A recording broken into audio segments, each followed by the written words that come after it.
Tommy! That's it. Oh, I feel much better now. Headbrush. So normally in my Electric Universe panel, I enlighten you on a scientific theory called the Electric Universe. How many of you know that the world is changing right now? Like the world that used to be, that your parents grew up in, and that people like me grew up in, is disappearing completely. And it's going to be replaced by an entirely new one. Like a world that's way cooler. At least that's my belief. At least that's what I firmly see happening in the society and structures and everything, and science. And I've always loved fringe science. I've always loved science that is not the normal science. How many of you like fringy science? How many of you are like, no, I don't like anything new? No one raised their hand. All right. Well, because I don't have my sort of presentation materials, you're just going to have to take my word for a lot of this stuff. Oh, Stein just walked in. Hi, Stein. It's always good when I walk into my own room. So the fringy science stuff has always been kind of my favorite thing to study. How many of you study like fringe science stuff? How many of you have like what's anyone have a favorite like fringy science thing they study? There was a Fringe TV show. Anyone? That's different. Yes? Biomolecular mutations. Biomolecular mutations? That sounds awesome. What's that about?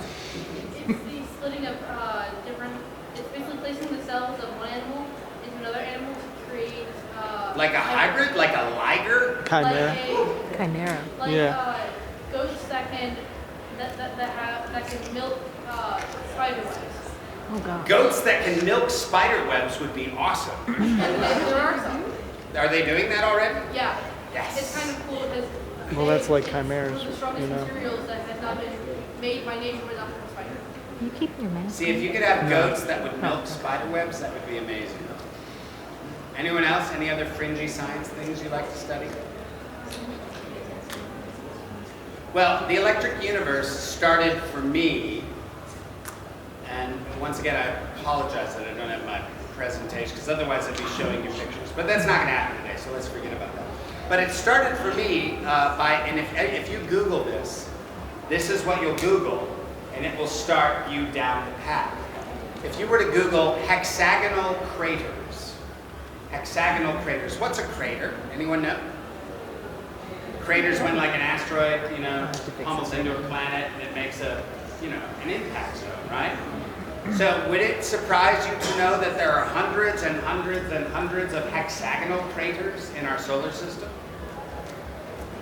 Craters in the shape of hexagons?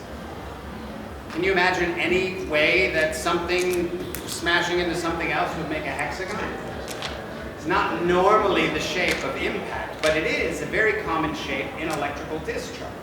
So that when one body discharges to another and the plasma goes through a plasma Z-pinch, a magnetic pinch, the plasma tubes twist and it creates a hexagonal pattern. So that's what started it for me, and I was like, wait a minute.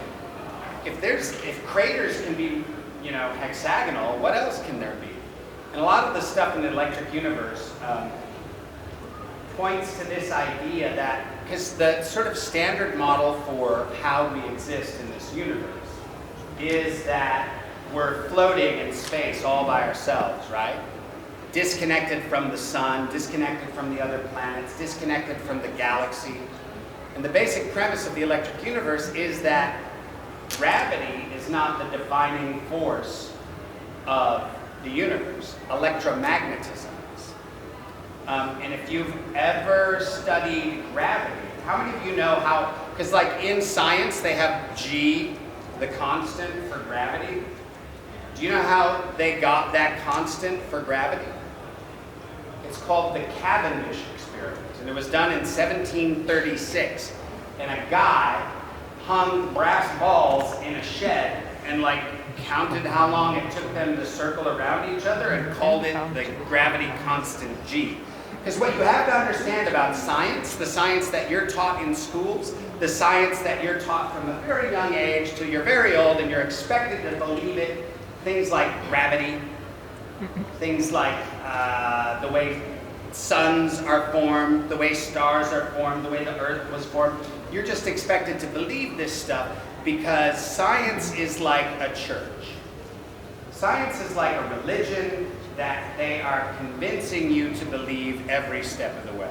And if you just barely scratch the surface, you start to see that a lot of it doesn't make any sense. And one of the big ones is this idea of, quote, gravity. Because the idea that, I don't know, this earth is really strong and it sucks stuff to itself because of gravity, but a bird or a moth can defy that gravity. And then, bodies would be acting on each other from these really great distances. It doesn't make sense. But when you talk about electromagnetism, what you're talking about is being electrically connected to everything that's in the universe all at one time. So that we're connected to our sun. And anyone know any electrical effect the sun has on the earth? We just had one recently. You can see it in the sky. In the north, solar flares, yes, and then they create an aurora borealis, yeah. So you can see this electrical effect the sun has on the earth. And what they're starting to discover now, there's a guy named Ben Davidson who's done a lot of really interesting work. He's showing how storms are connected to electrical actions that happen on the sun. Earthquakes are also connected to electrical actions that happen on the sun.